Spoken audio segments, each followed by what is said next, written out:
नमस्कार, बहुत स्वागत है आप सभी का। मैं हूं सौरभ शर्मा और आप देख रहे हैं इंडिया टीवी का आज का एक बहुत खास conclaves celebrating the spirit of she.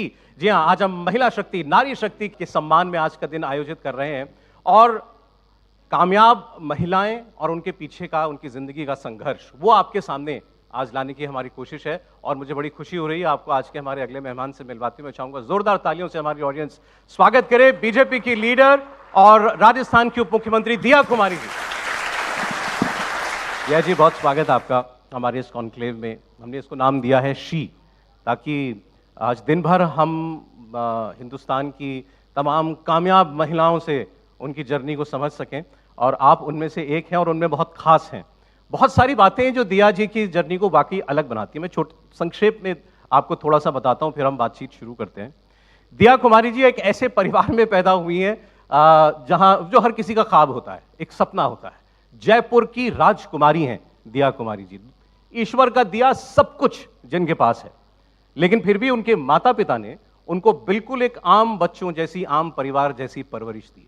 आपको शायद मालूम नहीं होगा, दिया कुमारी जी के जो फादर हैं सेना के अफसर रहे हैं, महावीर चक्र से सम्मानित रहे हैं। मुझे लगता है इस बात पर तो एक बार फिर और उनके लिए जोरदार ताली होनी चाहिए।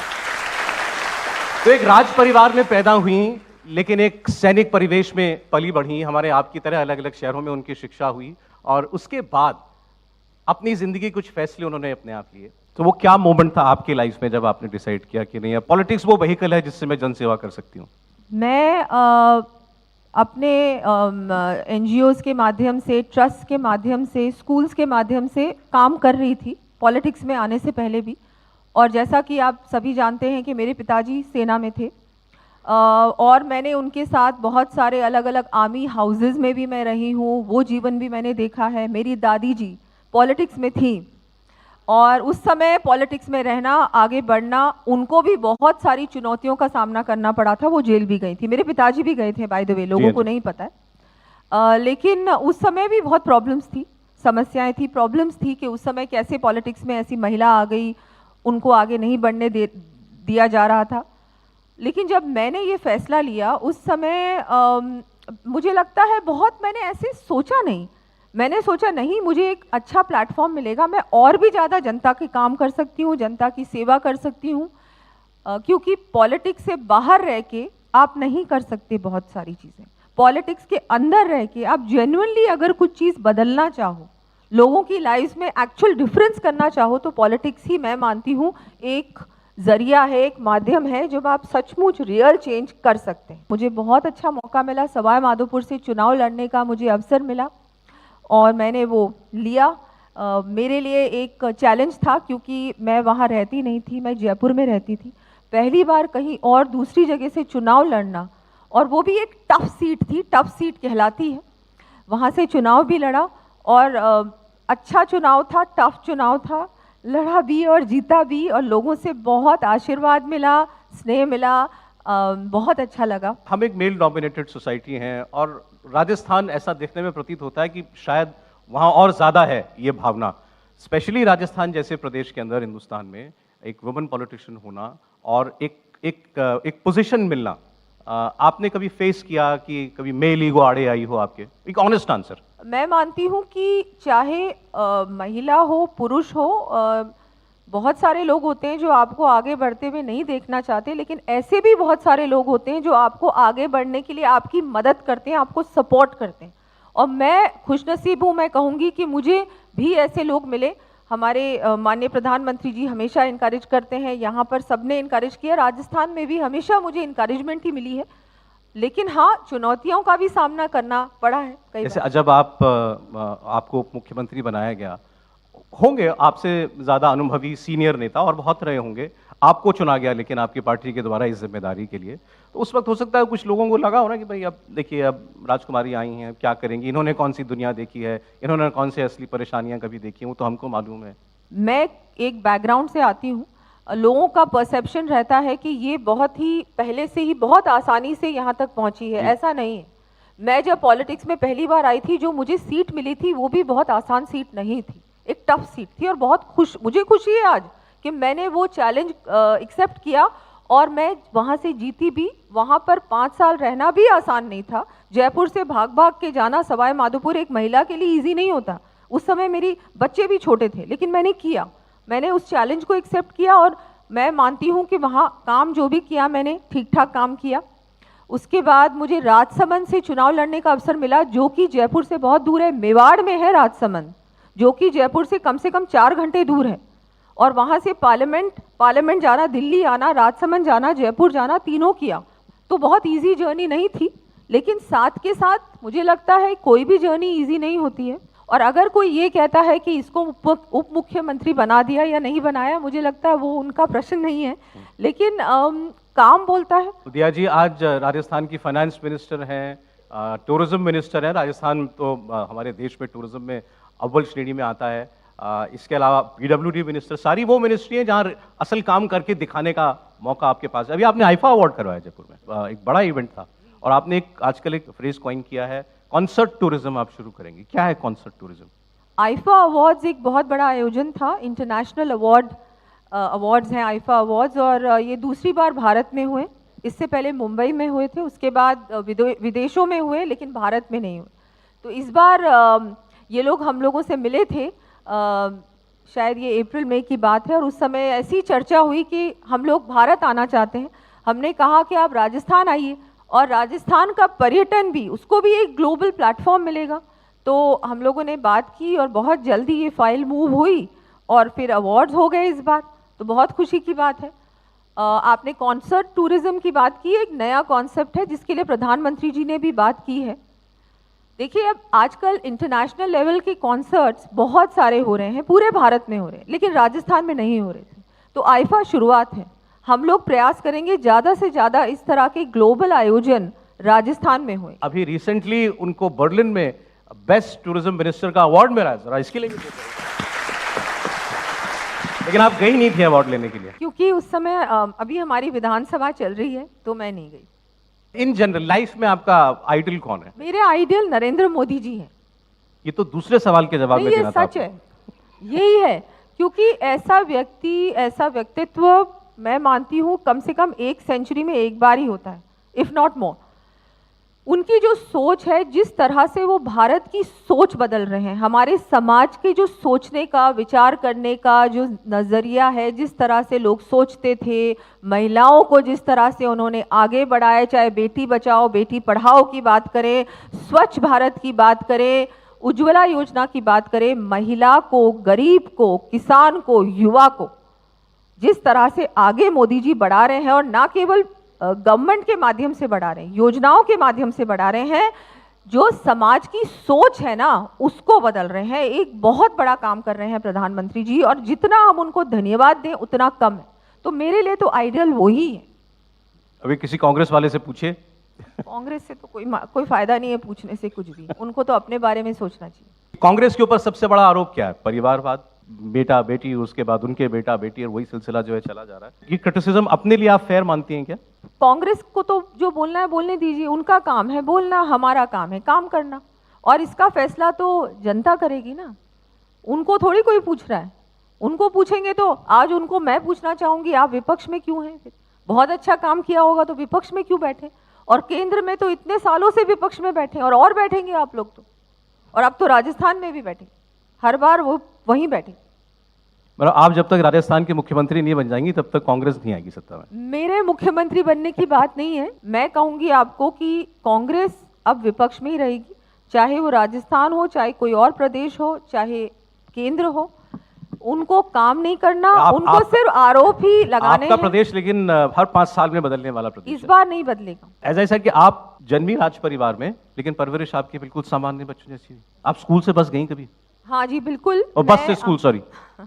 मैं मेरे पिताजी आर्मी में थे, तो उनकी पोस्टिंग्स अलग अलग जगहों पे होती थी। दिल्ली में भी हुई थी, नसीराबाद में भी हुई थी, और जगहों पे भी हुई थी। तो दिल्ली में जब थे तो बिल्कुल मैं मॉडर्न स्कूल में थी, तब उस समय तो बस से भी जाती थी, और एक सामान्य घर में रहते थे, तो ऐसा कुछ भी नहीं था। जयपुर सिर्फ छुट्टियों में जाते थे, और कई बार छुट्टियों में नहीं भी जाते थे।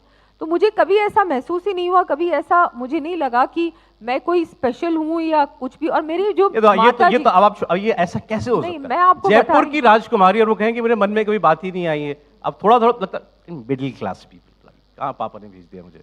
मेरी जो माता जी थी वो बहुत स्ट्रिक्ट थी, उन्होंने कभी मुझे ऐसा सोचने नहीं दिया। अगर मैं कभी भी ऐसा सोचती थी तो मुझे डांट पड़ती थी, तो बिल्कुल भी नहीं। और मुझे लगता है जो मेरे पिताजी थे वो बहुत ही डाउन टू अर्थ थे, वो आर्मी मैन हमेशा ही रहे।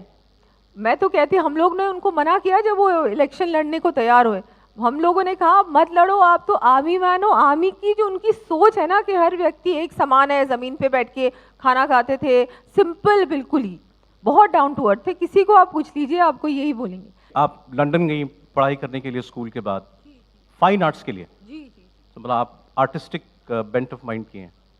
मैं आर्टिस्टिक बिल्कुल हूँ। मैं उस समय मैं पेंटिंग भी बहुत करती थी, डेकोरेटिव पेंटिंग का, डेकोरेटिव आर्ट्स का मैंने कोर्स भी किया। लेकिन हाँ, बिल्कुल बाहर भी रही हूँ, वो भी एक अच्छा एक्सपीरियंस था, बिकॉज वहाँ तो आप सब कुछ ही अपने आप करते हो। वहाँ पर तो कोई ये भी नहीं है कि कोई स्टाफ भी होता है, कोई भी नहीं होता। आप खुद ही रहिए, खुद ही खाना बनाएं, खुद ही बाहर जाएं, सब कुछ खुद ही करें। आपने म्यूजिक भी सीखा है मेरे ख्याल में। जी आप बता नहीं रही हैं ये सब, मुझे मालूम है, आपको बताना चाहिए। जी, मैंने बिल्कुल आप क्लासिकल सिंगर हैं। जी बिल्कुल, मैंने हमारे अभी कैलाश खेर जी हैं, उनके नीचे मैंने म्यूज़िक भी सीखा था। कुछ समय तक मैंने म्यूज़िक सीखा, स्कूल में भी थोड़ा बहुत म्यूज़िक सीखती थी। और फिर आप बन गए बिजनेस वुमन। जितने भी हम लोगों के बिजनेसेस हैं, ट्रस्ट हैं, स्कूल्स हैं, उन पे फिर मैंने फोकस किया और बस वही काम फिर मैं करने लगी। और उसके बाद फिर पॉलिटिक्स में आ गई। राज परिवार से आना, क्या कभी स्पेशली पॉलिटिक्स में, पब्लिक लाइफ में कभी कोई बंधन भी होता है क्या? पॉलिटिक्स में आने के बाद ऐसा कुछ भी नहीं लगा। मैं पहले से ही थोड़ा, जैसे मैं साड़ी सूट और यही पहनती थी, कभी मुझे ऐसा नहीं लगा। बहुत ज़्यादा लाइफस्टाइल में परिवर्तन मुझे नहीं करना पड़ा। लेकिन हाँ, कई बार लगता भी होगा लोगों को, मुझे ऐसा कभी नहीं फील हुआ। राज परिवारों में रानी को क्यों नहीं मिलती ताकत? रानी राज करेगी, ये क्यों नहीं है? राज परिवारों में ऐसा कुछ नहीं है। आजकल तो जो महिलाएं हैं राज परिवारों से, जिनके बेटा नहीं होता या वो इस तरह का नहीं करते, तो उनकी तो बेटियां ही आगे लेगेसी को कर ले जाती हैं। एक लेगेसी है। आप अपनी दादी के क्लोज थी, मतलब वर्ल्ड फेमस महारानी गायत्री देवी जी, दुनिया जानती है उनको, अपने ज़माने की बहुत स्ट्रांग पावरफुल लेडी और फैशनिस्टा उस वक्त की। कैसा था आपका रिश्ता उनसे? मैं उनको, मतलब उनसे क्या, एक इनफॉर्मल रिश्ता होता है। ये अब दादी हैं आपकी, तो आप ऐसी बातें करते नहीं है कि पॉलिटिक्स की बातें ऐसा कुछ। और उस समय मैं पॉलिटिक्स में थी नहीं, पर वो बहुत मजाक, बहुत सेंस ऑफ ह्यूमर उनका बहुत अच्छा था। बहुत सारी चीज़ें बहुत इजीली लेती थी। उन्होंने बहुत, कहाँ से क्या देखा है उन्होंने, तो भारत, उस समय का भारत भी देखा है और उसके बाद का भारत भी देखा है। और उनसे वो कहानियाँ सुनने को मिलती थी कि पहले क्या होता था और उसके बाद एकदम से क्या हुआ। उन्होंने बहुत, मैंने जैसे कहा, चुनौतियों का सामना भी बहुत किया है इमरजेंसी के समय, लेकिन उसके बाद भी वो बहुत, उनका नेचर नहीं बदला, बहुत हमेशा खुश रहती थी। और वो भी एक बहुत मॉडर्न महिला थी।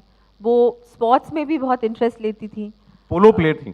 पोलो में, टेनिस में, बहुत सारे स्पोर्ट्स में उनको बहुत रुचि थी। इन सब चीज़ों में वो एक बहुत, मुझे बहुत इनकरेज करती थी वो। बिल्कुल वो भी मेरे पिताजी की तरह कि नहीं नहीं, आपको आगे बढ़ना है, कुछ चीज़ से डरना नहीं है। तो ये सारी चीज़ें मैंने देखी, तो ये मैं आपको कहूँगी बहुत बड़ा इन्फ्लुएंस रहा मेरे पे, कि जैसे उन्होंने अपने जीवन को जिया, फियरलेस। आपको किसी चीज़ से डर लगता है? नहीं नहीं, मुझे लगता है छिपकली से डर। छिपकली से डर, वो सबको ऐसे लगता डर है, नहीं लगता। वो सबको लगता है भाई। इस मामले में लोग राज परिवार जैसे ही हैं, वो भी डरते हैं छिपकली से। आप एक महिला नेता मुझे बताइए जो आपको, जिन्होंने, दादी के अलावा, दादी की बात हो चुकी है भारत में, और आप कहेंगे मैं आपको ऑप्शंस दे दूंगा, जिनको, जो आपको इंस्पायरिंग लगती हो। इंदिरा गांधी, सोनिया गांधी, सुषमा स्वराज, वसुंधरा राजे जी आपकी चीफ मिनिस्टर वो रही हैं। नहीं, बिल्कुल मैं कहूँगी कि सारी महिला, जितनी भी नेत्री जिनका नाम आपने लिया, हमारी पार्टी की भी सुषमा जी हैं, वसुंधरा जी हैं, बहुत मुझे इंस्पिरेशन तो मिलती है उनसे। उन्होंने, मतलब उस समय वसुंधरा जी भी बिल्कुल नई थी और एकदम से उनको सीएम बनाया गया, लेकिन उन्होंने उस चैलेंज को एक्सेप्ट भी किया और बहुत अच्छी तरीके से निभाया भी। तो डेफिनेटली एडमायर तो मैं करती हूँ, सुषमा स्वराज जी को भी करती हूँ। अब तो कांग्रेस में भी बातें हो रही हैं कि प्रियंका गांधी आगे आएंगी, उनको इम्पोर्टेंट रोल प्ले करेंगी पार्टी के अंदर। आना चाहिए। कौन आगे आता है, कौन नहीं आता है, मैं तो ये कहूँगी उनकी पार्टी को इंट्रोस्पेक्ट करना चाहिए।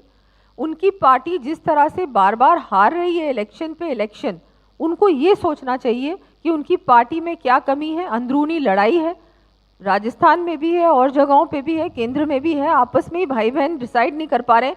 सोचिए आप, खुद के परिवार में ही ये चल रहा है तो और किसके बारे में तो क्या कहें। यही तो बात करनी थी मुझे आपसे, भाई बहन क्या डिसाइड नहीं कर पा रहे? उनकी पार्टी की यही विशेषता रह गई है कि आपस की लड़ाई, और कुछ रहा ही नहीं उस पार्टी में। आपको लगता है दोनों में झगड़ा है?